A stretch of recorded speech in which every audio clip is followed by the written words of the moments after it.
приятели, аз съм Бългирен Magic Tricker и тук пред мене имаме Bicycle Light Post. Бял сте.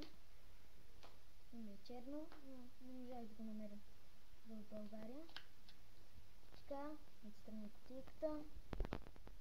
Distributed by Illusionist Play Card Company, San Rafael, Канада. От другата страна, Performers Finish, Made in USA. Отдолу нямаме разкритие на карта, имаме знак за рециклиране. Отгоре пише покер 8244, дама купа. Отзад картите са като Bicycle, само че оценки. Така, ще ги изкарам кутийката. Така, да видим магически карти, да, ето с двоен гръб. Имаме и два жокера. Това беше рекламна карта от Illusionist. Ето и другия жокер. Един от жокерите има разкритие на карта, не се спотивам. Така, вземем го и картите.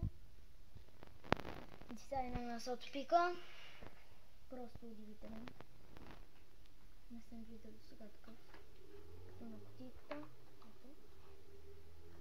И другото странно нещо е, че тази малка пика тук се слява с буквата А.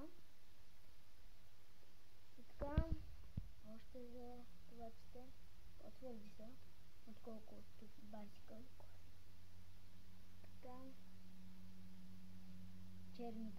червените карти, само малкото каро или купа е червено. Ето, даме купа, друго каро. А всичко друго останало е черно. Ето, и една карта с число. Така, като цяло, картите са доста хубави. Препоръчвам ги. Вау! Просто невероятно разстилане. До сега такова разстилане не съм виждал през живота си.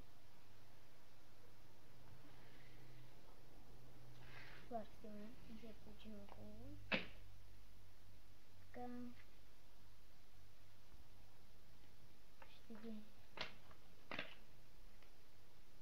ще направя рифлетите.